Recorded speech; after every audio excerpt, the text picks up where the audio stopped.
सबसे पहले आपको बताएं, सेनेट की 30 नशिस्तों पर कल इलेक्शन हो रहे हैं। खैबर पख्तूनख्वा की 11 नशिस्तों पर इलेक्शन होगा या नहीं, सूरत हाल अब तक गैर वाज़ेह है। इलेक्शन कमीशन ने खबरदार किया था कि सूबे में मखसूस नशिस्तों पर मुंतखब अरकान से हलफ ना लिया गया तो खैबर पख्तूनख्वा की हद तक सेनेट इलेक्शन मुलतवी करने पर मजबूर होंगे। पेशावर हाई कोर्ट ने भी स्पीकर को हलफ लेने की हिदायत की थी, जिस पर अमल ना हो सका। सेनेट के लिए 18 उम्मीदवार बिला मुकाबला मुंतखब हो चुके हैं। 29 जनरल, 8 खवातीन, 9 टेक्नोक्रेट या उलमा और 2 गैर मुस्लिम की नशिस्तों पर इंतखाब कल होगा। वफाकी दाल हुकूमत की 1 जनरल, 1 टेक्नोक्रेट नशिस्त पर इंतखाब होगा। पंजाब की 2 खवातीन, 2 टेक्नोक्रेट, उलमा, 1 गैर मुस्लिम की नशिस्त पर इंतखाब होगा। सिंध की 7 जनरल, 2 खवातीन, 2 टेक्नोक्रेट, उलमा, 1 गैर मुस्लिम नशिस्त पर इंतखाब होगा। खैबर पख्तूनख्वा की 7 जनरल, 2 खवातीन और 2 टेक्नोक्रेट की नशिस्त पर इंतखाब होना है, जो मखसूस नशिस्त वाले अरकान का हलफ ना लिए जाने की वजह से तनाज़े का शिकार है।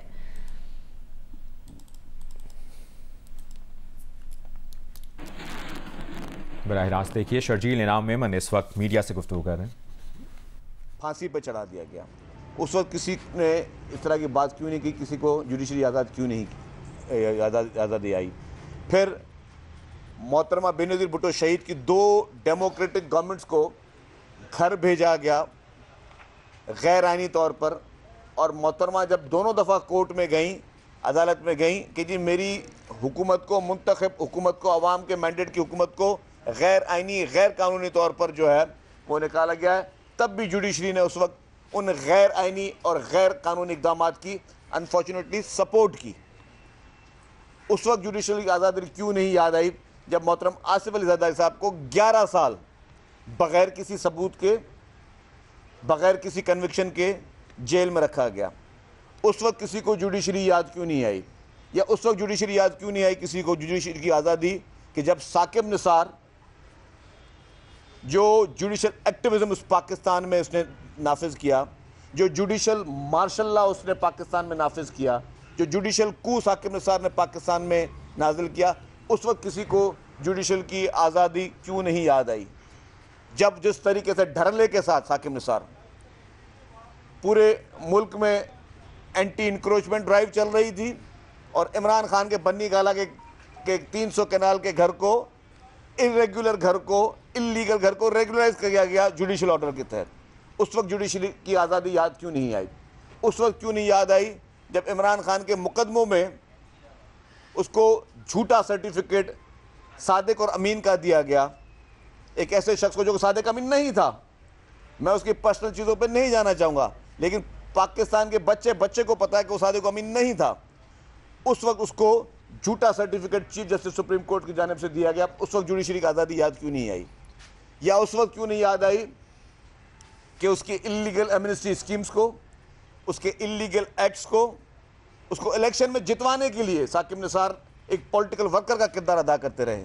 इमरान खान को जो जिस तरीके के बयानात वो अपने मुखालफिन के लिए एक परसेप्शन क्रिएशन होती है, जिस तरीके से साकिब निसार ने 2018 के इलेक्शन में पीपल्स पार्टी और PMLN के लिए, उनके लीडरान के लिए जिस तरह के बयानात दिए, जिस तरीके के कमेंट्स दिए, जिसकी वजह से ये इंप्रेशन गया कि वो सिर्फ एक शख्स को सादिक अमीन कह रहे हैं और बाकी सबको चोर डाकू कह रहे हैं, उस वक्त जुडिशरी की आज़ादी याद क्यों नहीं आई। या इफ्तिखार चौधरी साहब रिक्विडिक केस में अरबों डॉलर का नुकसान पाकिस्तान ने करवाया, उनकी वजह से होना था वो नुकसान, उस वक्त किसी को जुडिशरी की आज़ादी क्यों नहीं याद आई। या जिस तरीके से ये सू मोटो नोटिस के नाम पर इफ्तिखार चौधरी और साकिब निसार ने जो इस मुल्क का तमाशा बनाया, जिस तरह इस मुल्क के तमाम आइनी इदारों का तमस्खर उड़ाया, जिस तरीके से इलेक्टेड प्राइम मिनिस्टर को जो है वो नाअहल करार दिया गया, तब इस वक्त मुल्क में किसी को जुडिशरी की आज़ादी याद क्यों नहीं आई। ये सिर्फ जुडिशरी की आज़ादी आज भी, उसके बाद भी दौर ख़त्म नहीं हुए। इमरान खान जिसे 9 में जैसे घिनौने वाक़यात किए, वो जब 9 मई के बाद, मेरे ख्याल 11 मई थी, सुप्रीम कोर्ट ऑफ पाकिस्तान गए गिरफ्तार होने के बाद, तो मर्सिडीज़ में गए। आज तक कौन सा शख्स पाकिस्तान की हिस्ट्री में मर्सिडीज़ में लॉकअप से कोर्ट गया है और उसको देखकर चीफ जस्टिस साहब कहते हैं कि गुड टू सी यू। उस वक्त किसी को जुडिशरी की आज़ादी याद क्यों नहीं आई। और ख़ास जजेस गेट से उनकी एंट्रियाँ होती हैं और उनको ख़ास मराद दी जाती है और फिर कहा जाता है कि आप मुज़म्मत कर लीजिएगा खान साहब, आप मुज़म्मत कर लीजिएगा जो 9 मई को आप लोगों ने इस मुल्क की तबाही की, इस मुल्क के आइनी इदारों की तबाही की, इस मुल्क के हमारे मुल्क के सलामती इदारों की तबाही की है आपने, जो इस मुल्क में आवाम के एम्बुलेंसेस की तबाही की है, बसेस को जलाया है। सिर्फ एक आप कह दीजिएगा कि गुड टू अपना के अफसोस कर दीजिएगा या मजम्मत कर दीजिएगा। इस तरह के जब चीज़ें हुई हैं मुल्क में, तब किसी को जुडिशरी की आज़ादी आज क्यों नहीं आई? मकसद ये कहने का कि हम पीपल्स पार्टी चाहती है जुडिशरी की आज़ादी, पीपल्स पार्टी ने खून दिया इस मुल्क को जुडिशरी की आज़ादी की, लेकिन सिर्फ इमरान खान के लिए, उसको हीरो बनाने के लिए, ताकि आवाम में एक परसेप्शन जाए कि जी बहुत बड़े को ज़्यादती हो रही है। क्या ज़्यादती हुई है? 5-6 महीने वो जेल में गया है, क्या ज़्यादती हुई है? 21 महीने तो हम जेल में रह के आए। उस वक्त हमारे ऊपर कौन से मुकदमे थे, कौन से हमारे खिलाफ शवाहिद थे? सियासी मुकदमे में 21 महीने मैं करके, उस वक्त किसी को जुडिशरी की आज़ादी याद नहीं आई। आज वो शख्स 6 महीने हुए नहीं है और वो भी जिस तरह की जेल काट रहा है कि VIP किस्म की ट्रीटमेंट उसको मिल रही है। सारे उसके बाद चीफ मिनिस्टर्स भी उसको मिल रहे हैं, उसके मिनिस्टर, उसके कैबिनेट के मिनिस्टर्स भी उससे मिल रहे हैं, उसके MPs MLAs उसे जेल में मिलने जा रहे हैं। ये सख्ती होती है, ये जेल होती है, ये है जुडिशरी की आज़ादी की बात की जाती है। आप गरीब लोगों को देखें कि जेल में किस तरह मिल रहे हैं। गरीब लोगों की जेल की बैरक्स जाके देखें कि क्या उनको साल 2-2 साल तक शायद उनको मुलाकात की इजाज़त मिलती है अपनी माओं से, अपनी बहनों से, अपने बच्चों को से मिलने के लिए। या तो सियासी एक्टिविटीज़ जेल में चल रही हैं, आप बोलते हैं जुडिशरी की आज़ादी चाहिए आपको।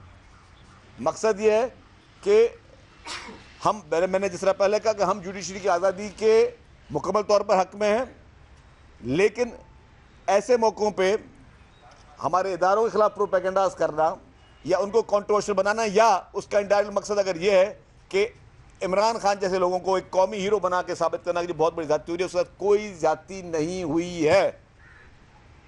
जो उसने कारनामे किए है, पाकिस्तान के अवाम को अजीज है हमारी आज़ादी का उसूल, अदलिया की आज़ादी का उसूल। लिहाजा अब वो मौका है कि हम तमाम, सिर्फ वकला नहीं पूरा माशरा उठे और तकाजा करे आज़ादी का, आज़ाद अदलिया का और एक आज़ाद कौम का। आज हम एक महकूम कौम हैं। मैं आपसे इस्तदा करता हूँ, उठिए, हमारे साथ चलिए, अपनी आज़ादी की जानिब चलिए, उन उसूलों की जानिब चलिए जो हमें अजीज़ हैं, जो हमारे दीन का हिस्सा है, जो हमारे आइन का हिस्सा है। हम आपके साथ हैं, आप हमारा साथ दीजिए। बहुत शुक्रिया। Thank you. पेशावर हाईकोर्ट में स्पीकर खैबर पख्तूनख्वा असम्बली ने हाईकोर्ट फैसले के खिलाफ नजरसानी दरख्वास्त दायर कर दी है। दरख्वास्त अली अजीम आफरीदी की वसातत से स्पीकर ने दायर की है। तफसील जानते हैं, नुमाइंदा जियो न्यूज़ दानियाल अजीज ने हमें ज्वाइन किया है। दानियाल, क्या मौक़िफ़ अपनाया गया इसमें? जी बिल्कुल, स्पीकर खैबर पख्तूनख्वा असम्बली ने पेशावर हाईकोर्ट के फैसले के खिलाफ नजरसानी दरख्वास्त जो है दायर की है। दरख्वास्त में मौक़िफ़ अपनाया है कि पेशावर हाईकोर्ट ने मखसूस नशस्तों पर मुंतखब मेंबरान से हल्फ लेने का हुक्म दिया है। दरख्वास्त में मौक़िफ़ अपनाया है कि स्पीकर सूबाई असम्बली के पास इजलास बुलाने के लिए अभी तक ना अपोजिशन से न सूबाई हुकूमत से कोई रिक्वेजिशन आई है। इस तरह दरख्वास्त में कहा गया है कि अदालत ने फैसले में करार दिया कि मेंबरान से हल्फ ले और इस्तदा की गई दरख्वास्त में कि अदालत अपने फैसले पर नजरसानी करे। दरख्वास्त में सूबाई हुकूमत, इलेक्शन कमीशन और सेक्रेटरी कानून को फरीक बनाया है। जी ठीक है दानियाल, बहुत शुक्रिया तफसील देने के लिए।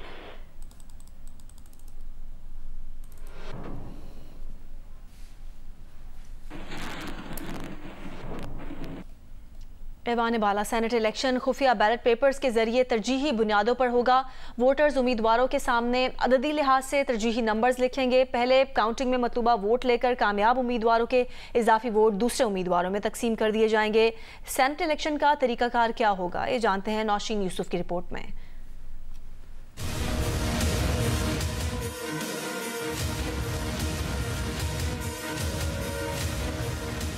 सेनेट इंतखाब तरजीही वोटों की बुनियाद पर खुफिया राय शुमारी से होगा। किसी उम्मीदवार का कोई इंतखाबी निशान नहीं होगा। बैलेट पेपर्स पर उम्मीदवारों के नाम हरूफ तहज्जी के तहत दर्ज होंगे। हर वोटर अपनी पहली, दूसरी, तीसरी तरजीह के तहत बैलेट पेपर्स में दर्ज खाने में अददी नंबर लगाकर अपना वोट कास्ट करेगा। कामयाब उम्मीदवारों के बच जाने वाले वोट दूसरे तरजीही उम्मीदवार को मुंतकिल कर दिए जाएंगे। वोट गिनने के अमल में सबसे पहले बैलेट पेपर्स की स्क्रूटनी की जाएगी। दुरुस्त वोटों के बैलेट पेपर्स को अलहदा करके इन इनवैलिड वोटों को निकाल दिया जाएगा। तमाम सूबाई असेंबलियों में एक दुरुस्त बैलेट पेपर की वैल्यू 96 यानी सेनेट ऐवान के कुल मेंबरान की तादाद है, लेकिन वफाकी दारुल हुकूमत इस्लामाबाद की एक जनरल और एक टेक्नोक्रेट नशिस्त के अलावा पंजाब सिंध की एक ही गैर मुस्लिम नशिस्त की वैल्यू भी एक है। सेनेट इलेक्शन फार्मूले के तहत दुरुस्त बैलेट पेपर्स की तादाद को 96 से ज़रब देकर उसे नशिस्तों की तादाद जमा 1 से तकसीम कर दिया जाएगा और यूं जवाब में आने वाला अदद एक कोटा बन जाएगा। और सेनेट का इलेक्शन जीतने के लिए जरूरी है कि इस कोटे से ज्यादा वोट हासिल किए जाएं। वोट गिनने के अमल में तमाम उम्मीदवारों को मिलने वाले पहले तरजीही वोट की तनासुब से पैकेट्स बना दिए जाएंगे,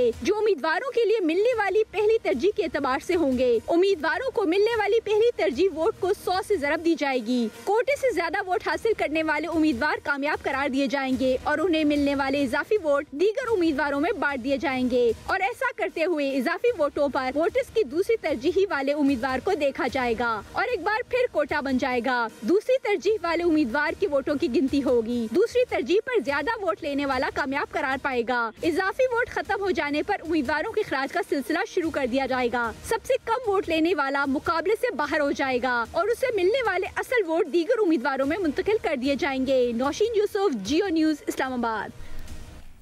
आगे बढ़ते हैं, आपको बताएं वज़ीर आज़म शहबाज शरीफ दासू रवाना हो गए हैं। चीन के सफ़ीर भी उनके हमरा हैं।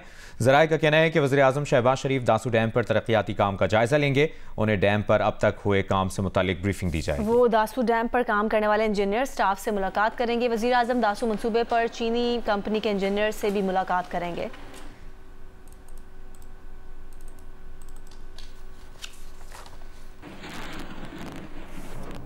बशाम खुदकुश हमले में मुलविस 10 से ज़ायद दहशतगर्द और सहूलतकार गिरफ्तार कर लिए गए हैं। CTG ज़राए के मुताबिक हमले में मुलविस नेटवर्क का ताल्लुक अलअदम तंजीम TTP से है।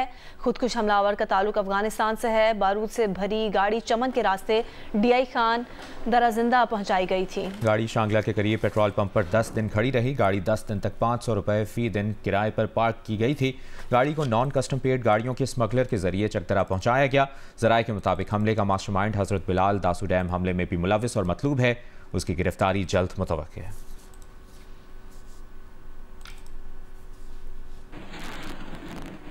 शांगला बशाम खुदकुश हमले में हलाक चीनी इंजीनियर्स की मैयतें चीन रवाना कर दी गईं। वफाकी वजीर चौधरी सालिक चीनी इंजीनियर्स की मैयतें लेकर चीन रवाना हो गए। हलाक 5 चीनी शहरियों के लिए नूर खान एयरबेस पर फूल रखने की तकरीब हुई। सदर पाकिस्तान, वजीर आजम, chairman joint chiefs of staff committee की जानिब से फूल रखे गए। चीफ ऑफ आर्मी स्टाफ और चीफ ऑफ एयर स्टाफ की जानिब से भी फूल रखे गए। मरहूमीन के एहतराम में 30 सेकंड की खामोशी भी इख्तियार की गई। शांगला बशाम खुदकुश हमले में हलाक चीनी इंजीनियर्स की मैयतें चीन रवाना कर दी गई हैं। सदर पाकिस्तान, वज़ीर आज़म, chairman joint chiefs of staff committee की जानिब से फूल रखे गए।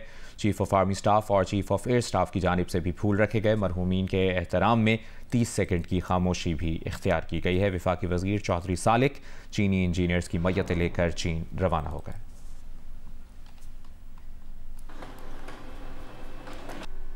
और आज से पेट्रोल की कीमत में 9 रुपये 66 पैसे फ़ी लीटर इजाफा कर दिया गया है। डीजल की कीमत में 3 रुपये 32 पैसे फ़ी लीटर कमी की गई है। पेट्रोल और डीजल पर 60 रुपये फ़ी लीटर पेट्रोलियम लेवी बरकरार रखी गई। वजारत खजाना ने पेट्रोलियम मसनूआत की नई कीमतों का नोटिफिकेशन जारी कर दिया। पेट्रोल की कीमत में इजाफा कर दिया गया। 9 रुपये 66 पैसे फ़ी लीटर इजाफे के बाद पेट्रोल की नई कीमत 289 रुपये 41 पैसे फ़ी लीटर मुकर्रर की गई है। डीजल की नई कीमत 3 रुपये 32 पैसे फ़ी लीटर कमी के बाद 282 रुपये 24 पैसे फ़ी लीटर हो गई है। मिट्टी का तेल 2 रुपये 27 पैसे फ़ी लीटर सस्ता किया गया है। नई कीमत 186 रुपये 39 पैसे फ़ी लीटर मुकर्रर की गई है। लाइट डीजल ऑयल की कीमत में भी 38 पैसे कमी की गई है। लाइट डीजल ऑयल की नई कीमत 167 रुपये 80 पैसे फ़ी लीटर मुकर्रर की गई है।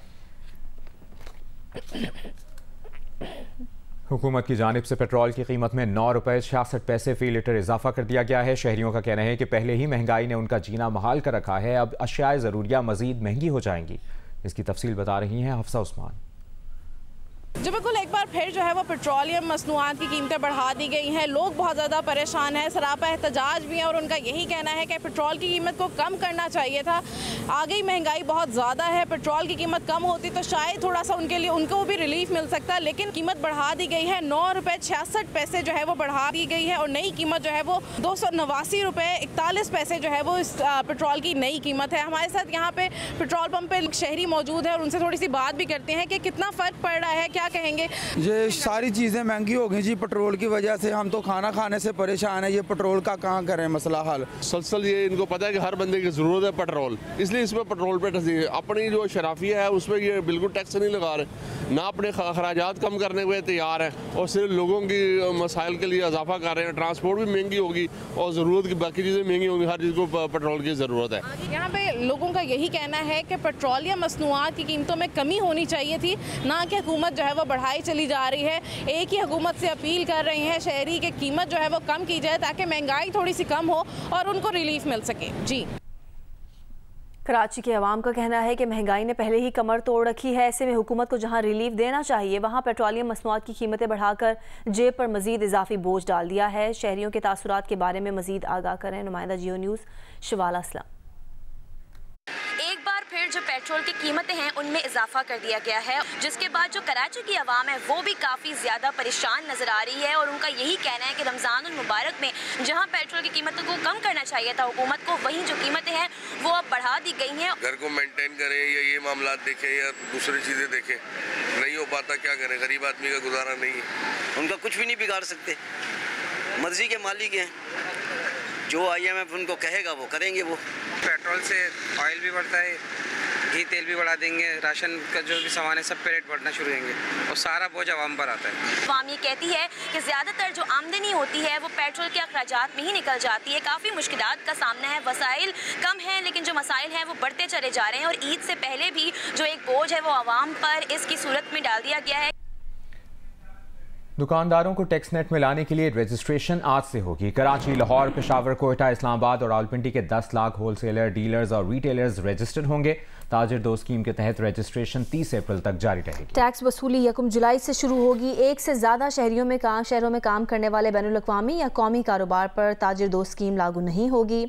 फर्नीचर, तज़ीनो आराइश के शोरूम्स, ज्वेलर्स, कॉस्मेटिक स्टोर्स, किरियाना, मेडिकल, हार्डवेयर, गोश्त, सब्जी और फल के दुकानदार की रजिस्ट्रेशन होगी। Pakistan number 2 Asian medallist javelin thrower Mohammad Yasir Olympics में क्वालिफाई करने के लिए पुरुमीद हैं। यासिर का कहना है कि वो भरपूर मेहनत कर रहे हैं। ख्वाहिश है कि अरशद नदीम के हमरा पेरिस ओलंपिक्स में पाकिस्तान की नुमाइंदगी करें। जियो न्यूज़ से गुफ्तगू में मोहम्मद यासिर ने कहा कि एथलेटिक फेडरेशन ने यकीन दहानी करवाई है कि ओलंपिक क्वालिफिकेशन के लिए भरपूर मौका फराहम किया जाएगा। एशियन चैम्पियनशिप में और एशियन गेम में जो परफॉर्म किया उससे मैं मतलब बेटर फील कर रहा हूँ अभी ट्रेनिंग के लिहाज से। तो इंशाल्लाह उम्मीद यही है कि मैं पेरिस के लिए ओलंपिक्स के लिए क्वालिफाई करूं और अरशद के साथ पाकिस्तान को उधर रिप्रेजेंट करूं। फेडरेशन की तरफ से यही इंस्ट्रक्शंस हैं कि वो कह रहे थे कि हम आपको भेजेंगे, मतलब क्वालिफिकेशन का मौका देंगे। तो मैं भी यही चाहता हूं कि 30 जून से पहले जितने भी कंपटीशन में खेल सकूं इतने ही अच्छे हैं, क्योंकि आपको एक पीक लेवल का परफॉर्म करने के लिए कंपटीशन चाहिए होते हैं उस लेवल के। तो मैं चाहता हूँ 30 जून से पहले जितने भी कंपटीशन मिल जाए मेरे लिए, मैं तो पार्टिसिपेट करने के लिए तैयार हूँ। कोच साहब की पहले बात करता हूँ तो वो तो माशाल्लाह से बहुत ज़्यादा मेरे पे वर्क कर रहे हैं, जैसा कि उन्होंने अरशद के लिए किया पहले, तो मेरे पे बड़ा फोकस कर रहे हैं। अपना स्पेशली टाइम निकाल के मुझे ट्रेनिंग करवाते हैं। तो ये सबसे बड़ी चीज़ होती है कि आप किसी को कितना टाइम देते हैं। तो मेन चीज़ ये है। कोई बाकी जर्नल साहब से भी अभी कल परसों हमारी मीटिंग हुई थी, तो उनकी तरफ से भी पॉजिटिव रिस्पांस था और वो कह रहे थे कि इंशाल्लाह आप करो अच्छा, हम आपको चांसेस देंगे।